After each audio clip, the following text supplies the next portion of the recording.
Hey everyone, Shaman Shane with My Shaman Says, the podcast. And today I've got my first guest that I don't actually know. And we were just having a conversation off camera about how we travel in the same circles. And I think that we're like 6 degrees of separation and should have known each other by now. But we're going to fix that today. And you get to meet her while I get to meet her. And it's going to be a cool thing. I'm pretty sure of it. Welcome to the podcast, Leslie Smith. Thank Hello. you so much for having me. So excited to finally meet you. I feel think like we've this is been amazing. orbiting each other for years. Yes, so. and I think that it'd be one of those things if we started talking about who we knew, it would be a ridiculous Venn diagram of connection. Yes. And part of that is, are you local to Springfield? I am, yes. So, born and raised here. Yeah. And I've done my shamanic work here for 43 years. Okay. And it amazes me how much the area has grown and changed and evolved. Used to, I was the only thing around. Mm-hmm. And now there are different wellness centers and different events and different things like that going on. Give everybody a little bit of a history of who are you? Yeah. So myself, personally, I am a gatherer of hearts. That's really how I look at myself. I happen to have a business called the Mindful Living Movement, and we've been hosting wellness events in this area for about 8 years now. Nice. And when I say wellness, that is the general overview of everything that gives us access to holistic wellness, right? Mm-hmm. And there are so many avenues, right? It's amazing. And it's very cool because, people aren't cookie cutters. One size does not fit all. That's right. And a practice that might resonate with you right now may not be the practice for you in the future, or the teacher or the guide or whatever that is. So me personally, I get to host those events, and sometimes I am the person that is leading the circle, facilitating breath work or moving through a beautiful yoga flow and really tapping into spirit and connection with each other. But really what that's evolved into has been this beautiful web of connections with people in our area. So great that we finally get to meet and build that web even stronger. And there are some amazing practitioners in this area, Yes. Some facilitators that are, Yes. I think that Springfield is, because of a lot of the religious beliefs around here and a very restrictive, shall we say, Yes. mindset in a lot of ways, not totally accepting. Yes. I'm amazed at some of the powerhouses we have in this area Yeah. and the true good work that they're doing. Yeah. I personally believe that the next 5 years we're going to see Springfield kind of becoming the hub of spirituality in the Midwest. I actually believe that. Absolutely, yes. And so that is really what is kind of started as something that was a yoga and mindfulness business, has really grown into this place where we can start to gather all this wisdom. And so with the Mindful Living Movement and now our newest project, Flow Fest SGF, we have the heart to bring all these resources to people who are finally ready to explore their spirituality. Even if that just means dipping their toe into holistic health and finding a way to feel better at the moment and finding a little more peace and ease. But you and I both know that that is just the beginning of opening them up to It is, but I so love much it. more. I'm pretty out there. Yes. Shamanic practitioner. I do intuitive counseling and all of the stuff, soul retrievals and big things like that. And it seemed necessary to me at one point. The reason Sage Studio exists, I was like, I'm not serving everybody. I'm not the right personality for everybody. Right. I don't know everything. And so you start to piece people together. Yeah. And I think that a lot of people from a very church-oriented background or very dogmatic religious kind of background, I think that holistic health is the comfortable front door. Absolutely, it is, right? So a good friend of mine, Rachel Lee, says there are many ways to I consciousness. love Rachel. Yes. So shout out to Rachel. So yes, many ways to consciousness. And holistic health is just that beginning of like, hey, there's something better. There's a better way. There's a more natural way. There is something inside of me that whenever I allow it to find its own rhythm and harmony again, it works magically, right? And so holistic health is the doorway to that. And so that's very much what the Mindful Living Movement is. It's that doorway for people who are looking for a different way. And so maybe I've heard about breath work and I want to try that. Right. I've heard about somatics and I want to experience that. I've heard about acupuncture or Qigong. And so we really are helping to build that web to bring those resources, especially to our community. People have asked me, like, why don't you take it international? It's because I want to show people what's in their village. Oh, I get that all the time. People are, why don't you move to a coast where you'd be more Yeah. accepted? You'd make so much more money or Yeah. whatever. I don't think there's anything wrong with making a living at helping people unless that's the only reason you're doing it. Right? Yeah. This is about heart. It is. Yeah. My entire mission has been to try and help people, Yeah. mainly with the things that I found that have helped myself. Yeah. I did want to dip back just a second because I think this is such a great perspective for people. When you look at holistic wellness, the cool part of that is that it indicates dealing with the whole person. Absolutely. And when you get people to start thinking about themselves as a whole being, not just a whole person, because even that seems like Yeah. this machine. Right. Yeah.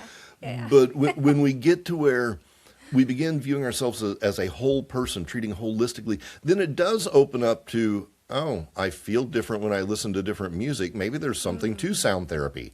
Absolutely. And Yeah. making it also relatable. Yeah. And also fun, because I think a Yeah. lot of people have religious trauma, and the idea of dealing with spirituality is not fun.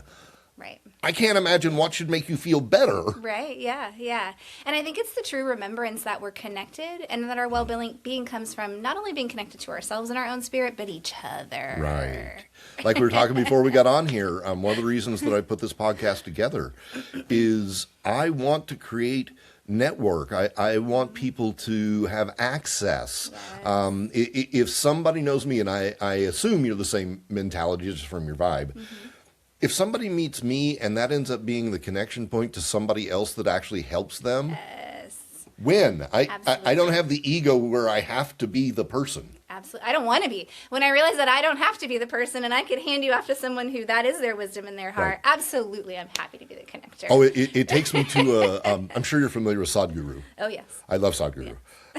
He and I have a very similar mindset when it comes to, irreverential reverence. But my favorite thing was in an interview, he was asked, what is it that you want to impress upon people so much that they remember you after you die? And he said, I want to get them so focused on themselves that they don't remember me at all. Yeah. Isn't that just beautiful? I love that. That's the selflessness Yeah. that's necessary. Yeah. Well, it's the true remembrance that all the answers lie within and that our heart guides the way if we're listening. And that's what we hope to do with the Mindful Living Movement and with things like FlowFest SGF is to help people turn that lens back inside. And then once you do that and you realize that all the peace resides in you, then you begin to spill it out all around you, right? So, And if you yes. give the body, the mind, the spirit, the emotions, whatever, if you give them the nourishment, the tools, the whatever, we're made to heal ourselves. Yes, we are. Now, Come back online. It's amazing, isn't it? yes, factory reset that shit. Get something going. Right. So tell me about FlowFest. It sounds like you've got a million different spokes that come off of what you do, but tell me about FlowFest because it is a local thing and it's coming up, right? It is coming up on April 25th of 2026, and it will be an annual event. We are looking at how we can continue to grow the village other than just that annual event. So anybody who has any ideas or wants to be connected to that, let me know. But FlowFest is essentially just the bringing together of all of the hearts. So it actually started with my business, the Mindful Living Movement, and hosting these wellness events. And more, post-COVID, to your point earlier, Yes. people are starting to want to know more, experience more. And so after these wellness events that I was hosting at places like Bureau of Behavioral Health and Breast Cancer Foundation of the Ozarks and Big Cedar, people would just come to me and say, how can I know more? How can I be plugged in? Who do you know? How can I find this person in the acupuncture world? And so I just got that question probably for the millionth time. And I had referred them to all these beautiful humans that I know in our beautiful village here. And I was like, well, maybe we just need to give them all a platform so everybody can just come to them. And so that was the heart of FlowFest. We actually launched last year in October. We decided fall was not the best time, but it was still a lovely gathering. And so the idea with FlowFest is really to expose people, first of all. So the idea when it was trickling through was like, oh, well, let's just have an expo.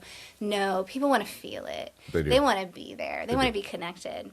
And so we have a whole day full of all kinds of holistic health workshops from the area's most coveted heart-led teachers that have been here for 40-some years. Some of them, not all of them, right? Sure.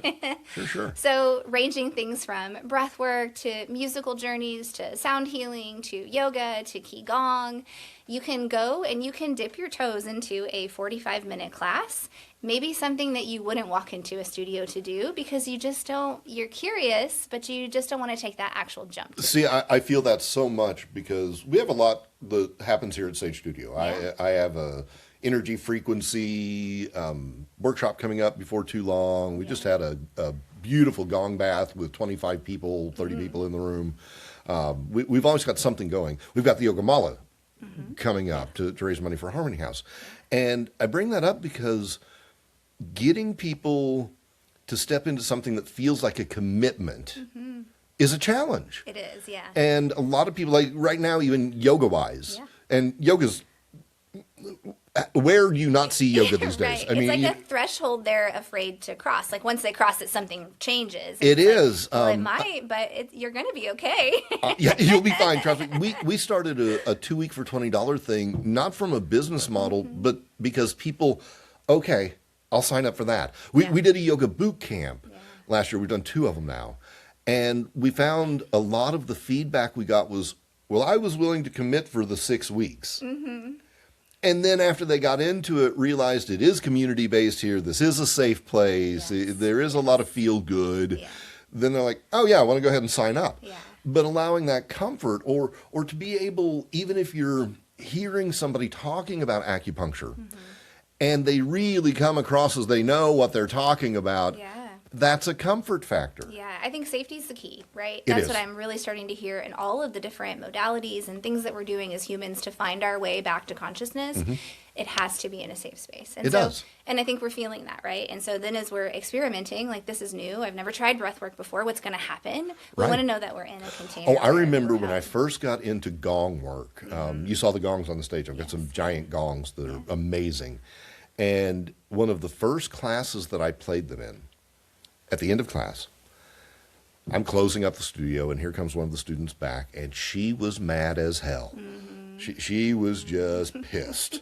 And I opened the door, and I was like, what's going on? She said, what did you do to me? And I said, I didn't do anything to you. What are you talking about? And she said, I'm laying there in Shavasana, and all of a sudden you start beating these gongs. I wasn't beating the gongs, but you know, and so we ended up sitting there talking for an hour and revealing that it had triggered the release of the long-standing problem she had with her husband, and that I'd become the scapegoat for that vibe. Yeah. And I was happy to take it. Sure. And we talked her through it and everything, and when we got done, she looks at me and she goes, so there is something to that sound stuff after all. And I was like, Right. you think?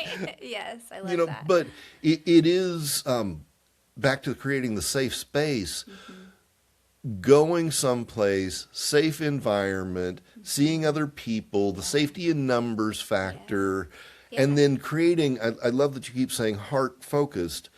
If you don't have that, people feel the difference. Absolutely. So I love that we live in a world where we start to understand like intentions and vibrations and that they actually impact not only our own well-being, but the well-being of everything around us. And so another thing that is really important to understand about FlowFest is that we're bringing in heart-led businesses as well. They are on the forefront of holistic health in our community. Places like Care Health and Wellness, Dynamic DNA Labs, Co-Creation MD. I mean, the list goes on. And these are the people that are already established as resources. Right. And so it just becomes this beautiful bridge then to say, here, these are the people that are here. Open the conversation. That's all that FlowFest really is have a little bit of an experience, open the conversation in a way that feels good, and you'll find the resources that are here for you. Or at least you'll open the door to the community that can help guide you there, right? Absolutely. Because they all have the same heart. And it is just to be here and to grow and to thrive together naturally. So you've got FlowFest coming up, and you mentioned some stuff. What all, you just rattled off a bunch of businesses, but what all types of modalities are we going to see there? Yes. So modality-wise, we've got some vitamin injections coming from Care Health and Wellness. So our functional and integrative medicine doctors are going to be there. They will also have some like red light therapy that's available to you there. We have Co-Creation MD bringing in Reiki, that's available. We've got Holistic Aesthetics is going to be on site, offering on-site holistic facials. We also have a Awaken Healing and Massage will be there giving on-site massages as well as energy work through sound and Reiki. Let's see. We've got sound healing that's available to you just to obviously on stage, but also to talk about. We've got some vendors there that come to on site. Gosh, there are so many. We've got the Dynamic DNA Labs offering their DNA testing. And so what I love from what I'm hearing is you've got so much of the holistic, and this is right up my alley. This is a part of me that a lot of people don't realize until they actually get in working with me. Okay. A lot of what I'm into is based on like quantum physics, quantum realities, dimensional work, this sort of thing. And I love the science that backs up the woo-woo. Yes. You know what I mean? Yes. And it sounds like a lot of the people that you have bridge both worlds in an incredible way. And I mean, I give you so much respect for that. Yes. Because not only does it legitimize the other practices that seem more out there, or as I say, woo-woo, but it also allows people to see that these beliefs can be rooted in science. I do not believe that science and magic are supposed to be separate. Right. No, I'm with you. Yeah. So I think that whenever you say, who am I? Not only am I a gatherer of hearts, but I'm a bridge builder.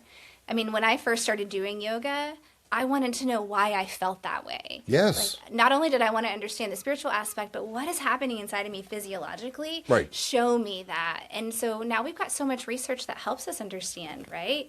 Not just these modalities, but even our own thoughts, right? Psychoneuroimmunology talks about how our thoughts impact our well-being. So this truly is just opening the door so people can start to experience that and then have their own journey. Absolutely. That's absolutely brilliant. It's fantastic. Yeah. It's exactly what's needed. Yeah. And the fact that you're bringing safety and comfort and mind-blowing expansion and all of this in In doses.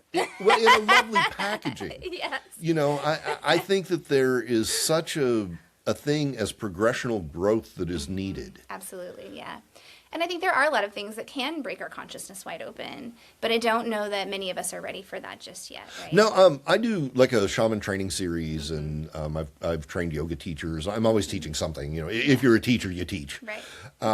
And a lot of people are like, okay, what's next? I'm like, no, let's integrate. Exactly. Let's get this to where this is normal. Yeah. And then we'll add a tool to the Yeah. kid, or we'll go for a bit of an expansion.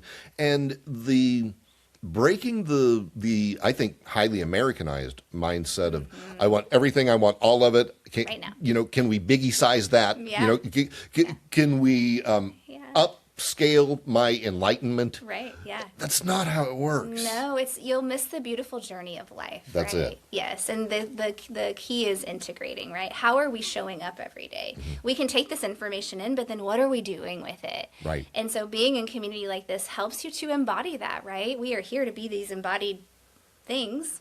Well, spirits. and I think that community is How so are we showing necessary because if I'm going through a healing crisis, which is a beautiful thing, but I'm going through a healing crisis, having somebody who has walked down that road before holding my hand means a lot more than somebody who hasn't. Yeah. And even just showing up in a regulated nervous system, right? So co-regulation, we're learning through somatics, is incredibly important. So when we come together like this in community with people who are regulated and are living in a higher vibration, that impacts us, right? So even if we've not experienced the same thing and can't psychologically connect to each other, we are absolutely physiologically connecting with each other. I a lot of times I end up sitting with clients doing an energetic counterbalancing, for lack of a better word, to where they're in a deeply traumatic state and I can sit there and hold peace. Absolutely. And they're like, okay, I actually feel more peaceful when I'm living here. Yes, because we're connected, because everything is connected. Because the workshop that I'm getting ready to do, we talk about how we're all transceivers. We're receiving and transmitting at the same time, all the time. Yes. And we're really actually getting more from our bodies and our hearts. So I follow the Heart Math Institute. They're an amazing organization that studies the heart and its well-being on our spiritual, emotional, and physical well-being. And they've identified that the electromagnetic field of the heart that's giving and receiving that information is 60 to 100 times greater than that of our minds. Yeah. So we are pulling that information from our bodies. And we know that, right? We know when someone walks into a room and they're upset. We know that. And so, so we get to experience that in a beautiful way, though, where we're uplifting each other, right? I think that was the greatest feedback from last year's Flow Fest was just the sense of lightness and joy and connectivity that stays with you. When you experience that, your body remembers it, and then that's the integration piece, right? We get to carry that home. And I think a lot of people don't realize, A, how good we're meant to feel. Yes. Like, for real. Yes, right? Like, what does joy even feel like? Yeah, right? they don't realize that, no, you're supposed to feel pretty freaking amazing. Right, yeah, it's possible. It is.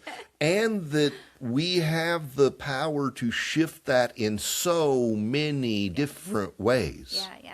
My daughter just the other day, was dealing with some anxiety, and she said, I don't really know what to do, how to change it. I said, we have the ability to change our state at any time. Yes. You just have to find the resource that resonates with you right now, what feels good to you right now. And you have that ability. And I believe that one of the challenges for people, I preach this a lot, you can't change something until you're willing to name it or put your hand on it. Yeah. In whatever the awareness form. Piece. Yes. Yeah. It has to be in your field of awareness. I'm not feeling great. Right. Absolutely. Awareness is always the first step. Yes. So I do teach in my integration. I do coaching for people who are integrating psychedelic experiences or really kind of any experience. First of all, are you paying attention? Right? And then what do you want to do with it? Right. But yes, our awareness, our consciousness is everything. What we pay attention to. As I'd shared with you, I did an ayahuasca dieta in Peru. Because I'm the guy that if I'm going to do something, I want to go to the place and have the full experience, and I am an all-in person. And as soon as I got back, some people in the group that went, and a lot of my constituents and clients and things are like, "Oh, are you going to do the next one? What are you doing next?" And I was like, "No, I haven't unpacked this. I'm doing this." Yeah. I'm living. That's what I'm doing. Right. And I think that there's a real short-sightedness. Absolutely. When we start stacking things. I have kind of an unrelated story, but it gets the point across. Years ago, I saw an iridologist, and I had some things that were off with my liver, according to my iridology scan.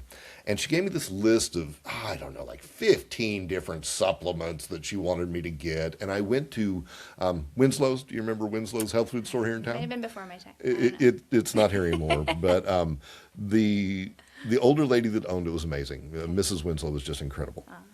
And she knew me from some of the charity fundraiser work that I'd done and all that.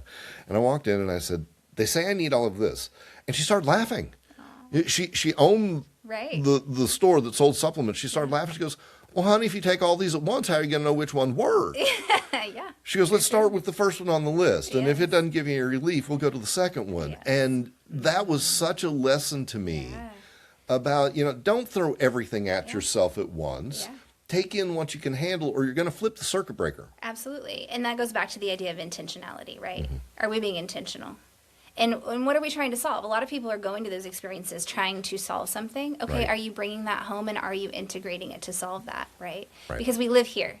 Yeah. I don't know what happens after this, but we're here and now. And so how are we showing up here and now? I think that's so important, and I love hearing you say that. So you've mentioned Flow Fest, and you've mentioned the integrative work you do. What are some of the other cool projects that you have going on? Because it sounds like you got a lot going on. I do, but it's all really great and exciting. We do host women's retreats as well. So we really get to drop into containers. We keep them really small and intentional, usually about 12 women is what we invite in.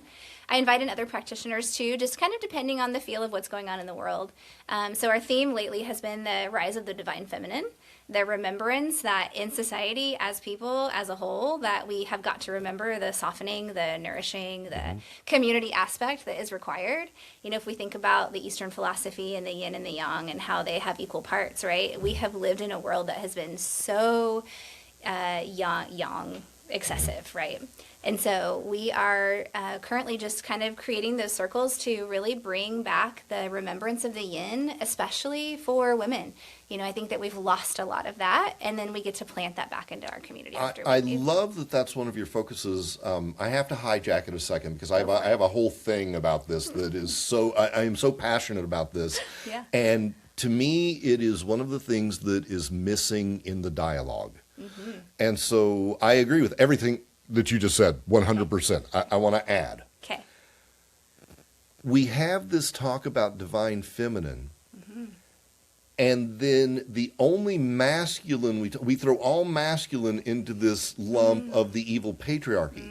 Where is the conversation about the divine masculine? Absolutely. Why is it that isn't integral to the conversation. No. Because there's divine femininity, there is toxic femininity. Absolutely. There is divine masculinity, Yeah. there's toxic masculinity. And that's why I talk about it in the form of the balance, right? We need to find that balance again. Yeah. And I think that it gets to the point, and I totally understand it. Women don't get me actually off on a tangent about how women are treated. I happen to have been raised by an incredible mother that was the only one who's ever there for me, so I have a very strong opinion of these things. But I think that it gets to where the kill the patriarchy mindset becomes so strong that there isn't even room in the conversation for divine masculine because it feels like it's hijacking from the growth of the divine feminine in society because women have been so overshadowed and so suppressed and so marginalized. I think that if we're coming from that place of like anger and aggression, right? I think that that's how it gets interpreted. But truthfully, what we're trying to channel is the remembrance that it needs to be equal. Yes. Right? Yeah. And then it doesn't need to be aggressive. And equal in its divine expression. Absolutely. And so, like I said, I agree with every single thing you're saying there. I just wish that more people, anytime it comes up, I feel like I always have to interject that there's a good version of masculine. Absolutely, yeah. And it gets painted almost as though there isn't anymore because the toxic is so rampant. I feel like, truthfully, that the return of the divine feminine will help to bring back the divine masculine as well. Yeah. So that we can see it again, right? Because we know that it's there. And I'm seeing men in the community being called to do that, right? They're rising up to. How can we as conscious men create that space for the divine masculine? I have seen housed? the birth. I know two different guys. One of them was on the trip, Wayne Bajel. He's a tattoo artist in town.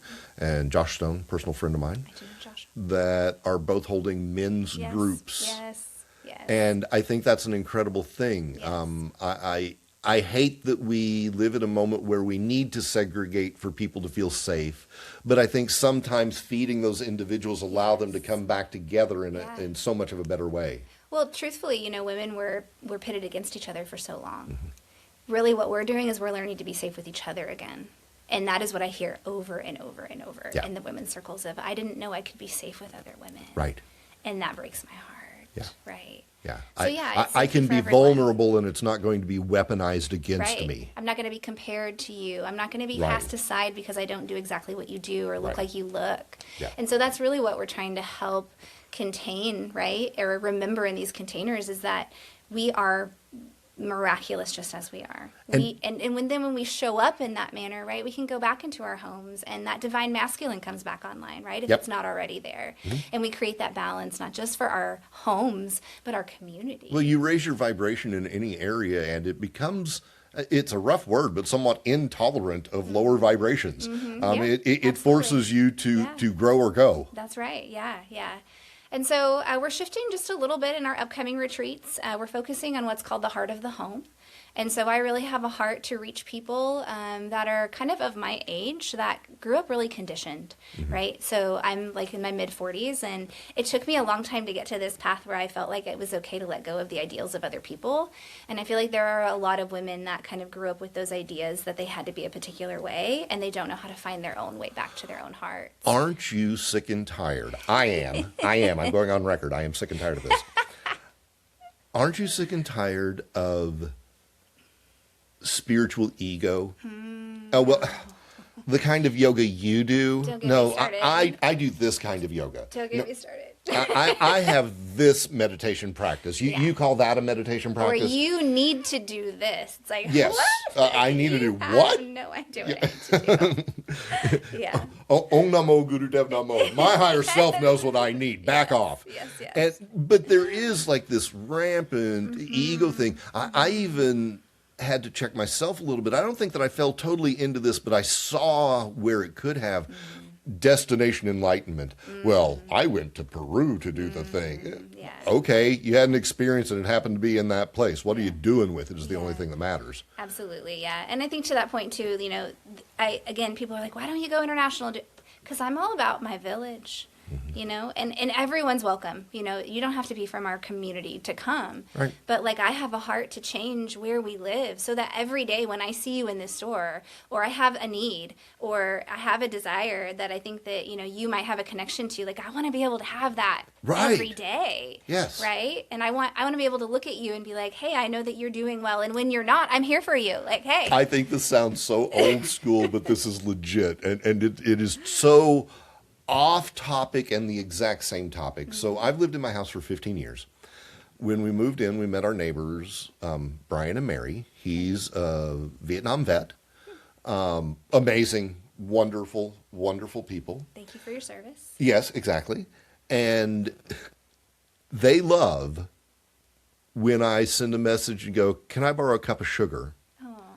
Because they know they're getting brownies later. Yes. And yes. I live, this is so Yeah. old school, No. but I live where my neighbors will call me up and say, I made too much soup. Do you and Scott want some soup tonight? Yeah. Or we're going to be gone. Will you watch our cats or whatever? And there is this entire freely I give, freely I receive, Yes. no expectation, Yes. no judgment, just Yes. acceptance. Yes. And who doesn't like brownies? Well, that speaks to so many things. Like, we're missing the idea of reciprocity in our lives, right? Yes. We give and we give and we give and we give, but we also must receive, right? And then, like, the longest study in human history that talks about fulfillment and peace followed these men in Harvard and all walks of life, actually, not just Harvard. And they uncovered that it's really our relationships, it's our connections to each other that decide whether we're happy when our life ends or not. And so, when we talk about even just holistic health and spirituality, like seeing your neighbor, knowing your neighbor, seeing their heart, caring about them, right? Laughing with them. Yes. Laughter is Having the best joy medicine. with them. Yeah, dancing, Yes. right? We have some dancing that will go on at Flow Fest. So just bringing that back to life right here. Yeah. So what does Leslie do other than create webs and networks and major events and cool sounding stuff? I know, right? What is your life like? Yeah, so I have a wonderful family. We are so incredibly close. I have 3 children. My oldest just made me a Lala this year, and so I have a granddaughter. My other 2 are growing. I have one getting ready to move out. My husband is amazing. I would say that my life is about my family otherwise. Mm-hmm. Yeah. We travel. We love the outdoors. I love to read. I love to learn. I have stacks of books. I can't learn fast enough. So yeah, and then I have a tremendous network of friends. I didn't used to have that. But in the last probably 10 years, just really showing up as myself. I think that was like the biggest thing, was I learned to show up as me and not somebody else. And those webs of connection have just been so deep. I love that you bring that up, because I'm an odd mix of those things. People know me as a public figure. I did radio. I don't come across as shy in the least. Right. I would rather be at home with my dogs. And There has to be balance somewhere, right? and I have a lot of social anxiety, and I know, and I'm just sharing this because I think sharing is a powerful thing. It is. Growing up gay in this area, gay kid in the 70s, gay in the 80s in Springfield, Missouri. That's tough. It was. Yeah. And it taught me to believe that people inherently didn't like me and that I needed to hide myself because I could navigate life easier. Right. And now, here I am, certainly not a kid, and I'm still dealing with, this person actually wants to be my friend. This person actually likes me. These people do want connection with me. Yeah. And I just share that because I think so many of us have confined to the church that we were brought up in, and we don't know how to interact with people outside of it, or brought up in the culture that we're brought up in, and we don't know how to interact with that. Or maybe I was obese as a child and decided that everybody judged me, and I still haven't gotten over that in life. Or I was treated a certain way as a woman, or and the list goes on and on and on and on and on. And that's why it was so important for me to create a safe space. We have a plus-size yoga teacher. We have a trans yoga teacher. We have every walk of life and combination and on all of that. There was one yoga class that it was only like 7 people. We had male, female, trans, gay, straight, bi, Christian, Hindu, Yes. full out spiritualist, and we had people from 3 different nationalities. That was in 7 people. We had all those Yeah. combinations. And how beautiful. Yes. Priceless. Yes. I love that. Yeah. And to your point, so many of us have been taught to represent a certain way. And I think that once we find our true heart and can show that to the world, right? I think that's like, so when you ask, what do I do? That's what I do. I just out there shining the light, you know? Yeah. And being myself and loving people and taking care of what's important. You know, I think it's fascinating because I can see, and I hope you can see, speak up if you don't. We have so many similarities in our approach to things. We couldn't possibly be more different. Look at us. Right, absolutely. You know, and, Yeah. and it's the reason I bring that up is I remember my mom at one time, she's like, what's with all the tattoos and, you know, Yeah. the big rings and all of this sort of stuff? I said, well, first of all, this is just authentically me. I like it. My pretty purple fingernails, I just like them. But it also lets my clients see that they're seeing somebody who's totally being themselves, That's right. unapologetically. Yeah. I'm comfortable in my own skin. It gives them permission. Yes. Yes. And it's like, no, you don't need to do my version. Yeah. Do you? Yeah. I was in a women's retreat recently, and she started out with saying, well, I'm just never seen.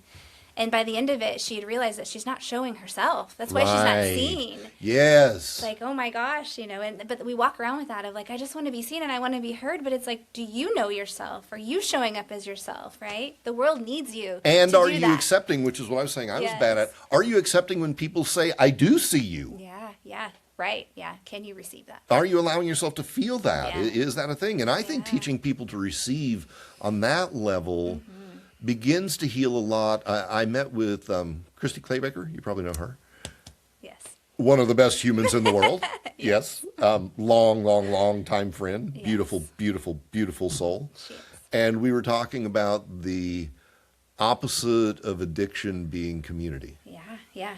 Or purpose or yes. Yes. I can see all of that because Connection. I feel like once you know your purpose in the community, right? Yeah, absolutely. And that so many people are looking for a feeling. That's always the answer. If you really think about it, like I want this car because I want to feel this way. Yep. I want this house. It's all about the Yes. feeling, right? Yeah, And and- are we paying attention? And when we get to the point where we detach our feelings from those things, Yes, actually yeah. practicing detachment. Detachment doesn't mean don't have desire. It means don't suffer because of them. That's right. It means to understand. And I have a big deal that I try to educate people on the difference between preferences and problems. You know, if I want a new car and I have a car, that's a preference. preference. That's not a problem. Absolutely. And I think a lot of us like to escalate those tickets right into the Right. problem zone. That's a good one. I like that. And so I Absolutely. think that just getting to where you know yourself and, you know, is this really a problem in my life or have I just escalated to that? Is Yeah. this simply a preference? And that knowing yourself is okay, right? We're also Yeah. taught that like taking care of ourselves is selfish, or knowing ourselves or Yep. spending time on ourselves, especially, you know, as socialized as a woman. And it's like that you have to. My yoga class, they all know, I always teach a lesson before we start doing asana Yes. practice. And so a lot of times I'll walk in and I'll be like, I am just in a shitty mood today. I am just not okay. I'm not feeling right about anything. I'm not even sure I want to be here right now. And we'll be 10 minutes into class and they're like, I thought you were in a bad mood. And I'm like, Yeah. well, 2 things. Me being in a bad mood doesn't give me license to put you in a bad mood. And I'm doing the thing that fixes it. Of course I feel better already. Right. And we're always in fluctuation, right? That's a reminder. But giving them permission, you know, if you're not okay, it's okay to say you're not okay. It's not okay to stay there. Yeah. But if you're mad, okay, but let's not lose our temper. Right. Yeah. If you're sad, feel it, identify it. Is there something you can do about it? No. Well, then you can change your relationship to it, which is doing something about it Absolutely. Yeah. Being authentic, right? all the time. Knowing yourself. Where am I? What do I need?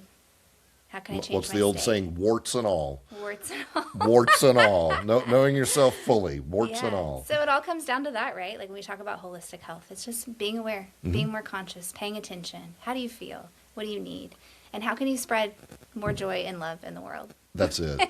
You know, I have a lady, she is left this plane of existence at this point, but she was a client for many, many years. Frida, I love Frida. Frida was amazing.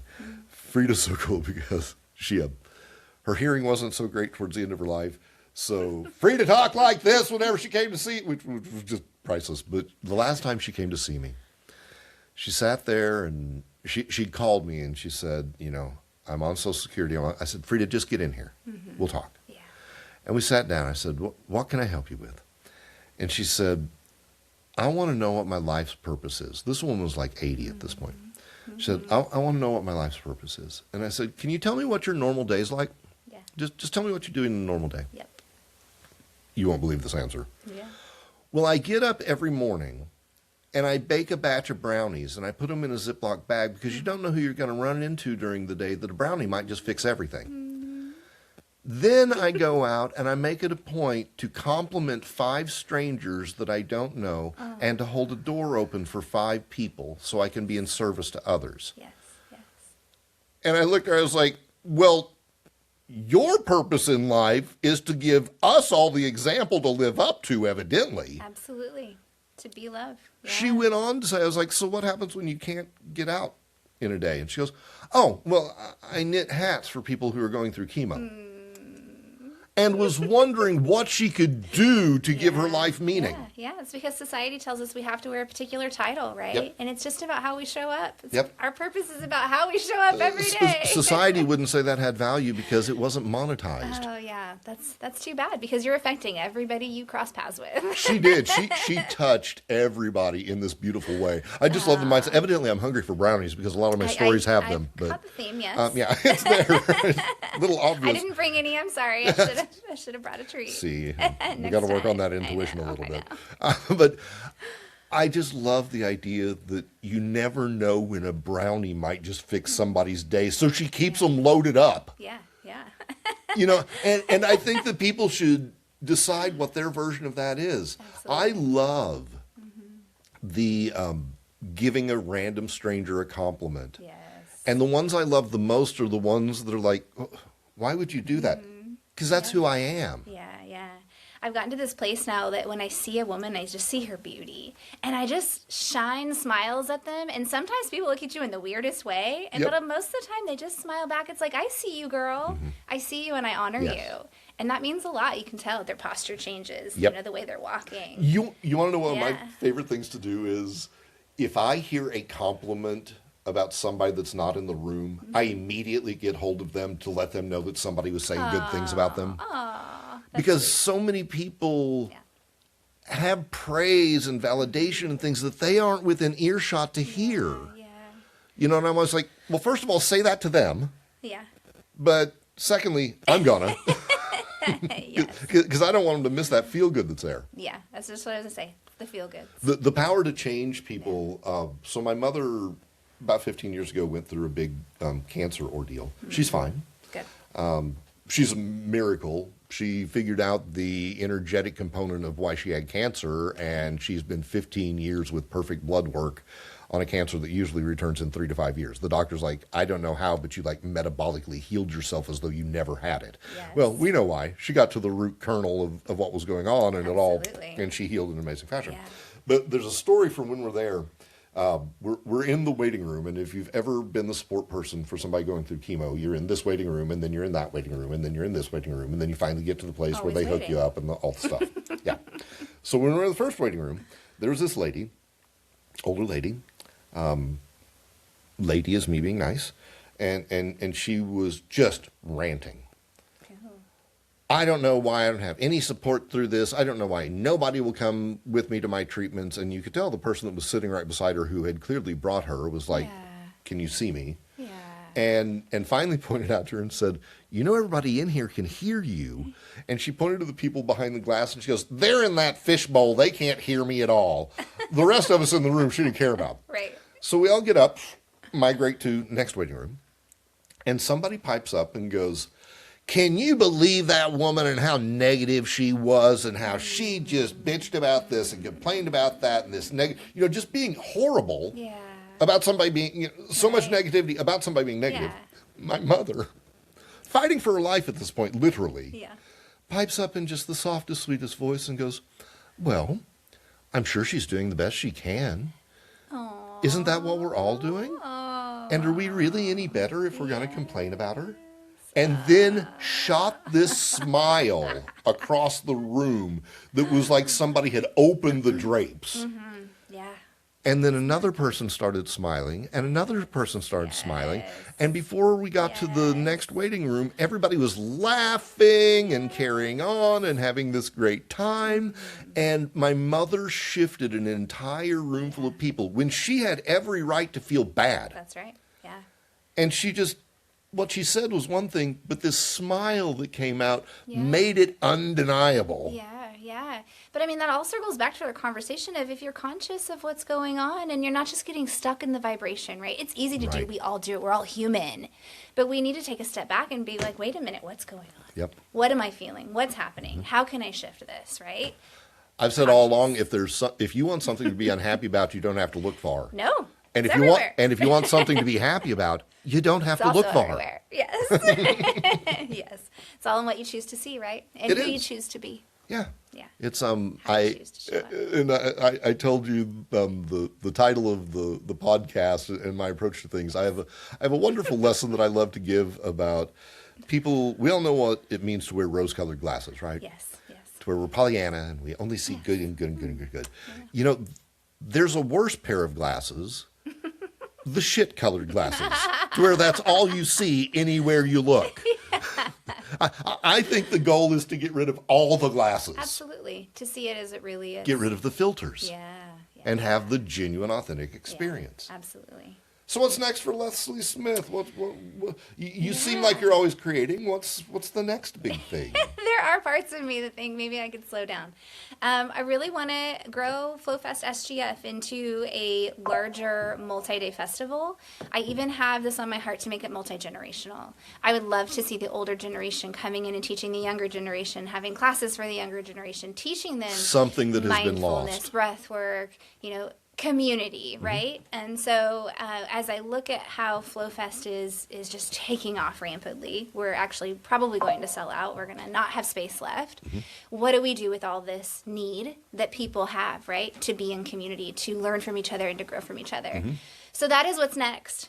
I do need help with that, though. This is outgrown this little one lady show here. And so I'm putting the feelers out for anybody who wants to be a part of helping to grow that community. Then I'm here for that. Absolutely. I'm fascinated. I hope that we can talk more about some things like that once we're off the pod. And of course, I've got a giant room in there if there's anything we can ever do to help host things or any of that, because you really seem like you're doing the good work that needs to be done in the community. And you're making it community first. You come across so incredibly selfless in what you're doing, and that is a beautiful thing to see in this day and age. I'm glad that you see that, because it's true. No, it is. It's evident. You're legit. You're authentic. You're selfless, and you don't have to tell people it's coming from the heart, because anybody with eyes or ears would know it instantly. Yeah, I'm just here to serve with love. We need more of that. So anybody who wants to be a part of that. That's it. I think that's absolutely amazing. You have been amazing. Thank you for coming on the podcast. I appreciate being able to meet you and to meet you in a way that I can share you with everybody else. That's just like doubly cool. That's like really, really cool stuff. And so are there any links, websites, anything like that we need to put out there? Yes. So mindfullifehappylife.com, you're going to find all of our wellness events, everything from the women's retreats to FlowFest to the stuff that we host weekly and monthly all over our community. And then flowfestsgf.com, you're going to find everything that's related to FlowFest and how we're going to expand. And that's mostly everything. Obviously on Instagram as the Mindful Living Movement and FlowFest SGF, and on Facebook as well. Check all that out. You just got all the links. There is no excuse. You get out there. This is an amazing human. You need to get to know her. And it sounds like she knows a lot of other amazing humans. You need to get to know them too. I think that all of us have the ability to make a change. I think all of us have the ability to take whatever our network is, even if that's just one other person, And it starts with a relationship with yourself, of course. But then if you begin to expand that out and expand that out and expand that out, you don't realize how much of an impact you can have on the society we live in. I've said for years, you can't really call yourself a part of a community unless you're making that community better in some way. And I want everybody who's listening today to realize you have the power to make a difference in your own self. You have the power to make a difference in your community. You do have the power to be the change that you want to see in the world. That actually is a thing. That is how it works. And hey, if you want to be a guest on Shit My Shaman Says, the podcast, get hold of me. You know the social, ShaneKnox.com. Like, share, do all the stuff. You know how it works. I appreciate every single one of you. Remember, you can make a difference. Believe in yourself. You know I believe in you, but it doesn't make a difference until you do. And remember, be kind to yourself and everyone else. What a joyful experience.